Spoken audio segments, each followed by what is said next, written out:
reading the script, of course, I watched it as a film in my head, and it sort of like went as a breeze. But while shooting for it, of course, it took a toll on, like the crying has to come Yeah. from somewhere. And a film like this, you can't really cry or laugh or feel emotional from just the actor point, Yeah. You need to take it from your heart. So I sort of like, that took me a little, like Vikasa says, like every shot of me when I was supposed to cry, I would go. So there's like a meter that I have while, crying generally. I reach to the fourth and the fifth, point, and post the fifth point, there's no like stopping. I'll just end up crying like non-stop, right? So Vikasa was like, every time you reach that fifth point, Yeah. I'll just stop you. Because he figured out on the second and the third time he made me do it. And he's like, I can't take this girl crying because, True. it's really painful. So, I'm just like that while shooting. It was a little, coming from the heart, and it was like exhausting. And, I don't like getting too emotional on set Yeah. because I just feel like the actors and the director and the crew makes the energy on set, and I don't like it going down in any which way. I think the closest person that I've lost so far is my grandmom, who sort of like brought me up because my parents were sort of like traveling when every time I was back home when I was a child. And I lost her just before I got her into the industry, like debuted with my first film. And she was the closest to me in my family. And I'd lost her, and I've realized after that my dealing with death is extremely different than what I thought it would be. I thought I'd be like, drained in tears, like, just like not eating, not, just disconnected from the world. But surprisingly, I was angry. Like the only time I genuinely got angry from my heart was when she passed. I was like, I didn't shed a tear. It was just like so much anger which had built up, and I was like, no, this is, it was that.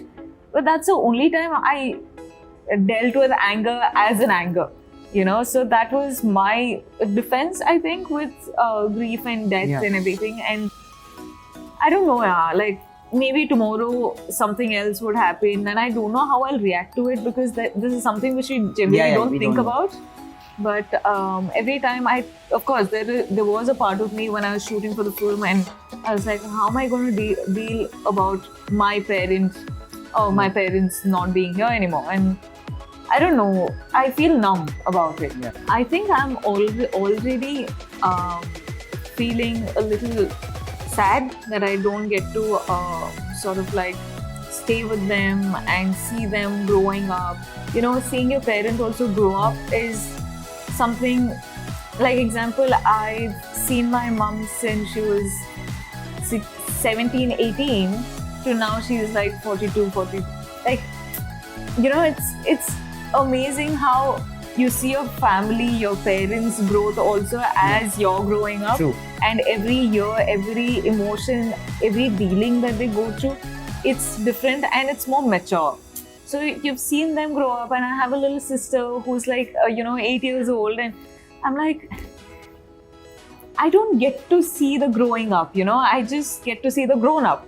Yeah. And I'm like, I miss it a lot, but again, I'm this person who's receiving so much love from everyone out there, True. and I feel equally responsible for them. So this is the sacrifice that I think my family has made for people out there, and they're very proud of me. I've realized that being happy and being kind is so not normal now. Like, just being happy is an effort that people put in, in this generation or in our lives, that it's just easy. And I know that everyone is dealing with something or the other in their own lives. And I don't want to be this person who's throwing off attitude or throwing out of negativity and make it harder for them. I want to, like, everyone who talks to me, everyone who works with me, everyone who spends time with me, when you talk to someone and you feel better. True. I want to be that person. I don't want to drain people out.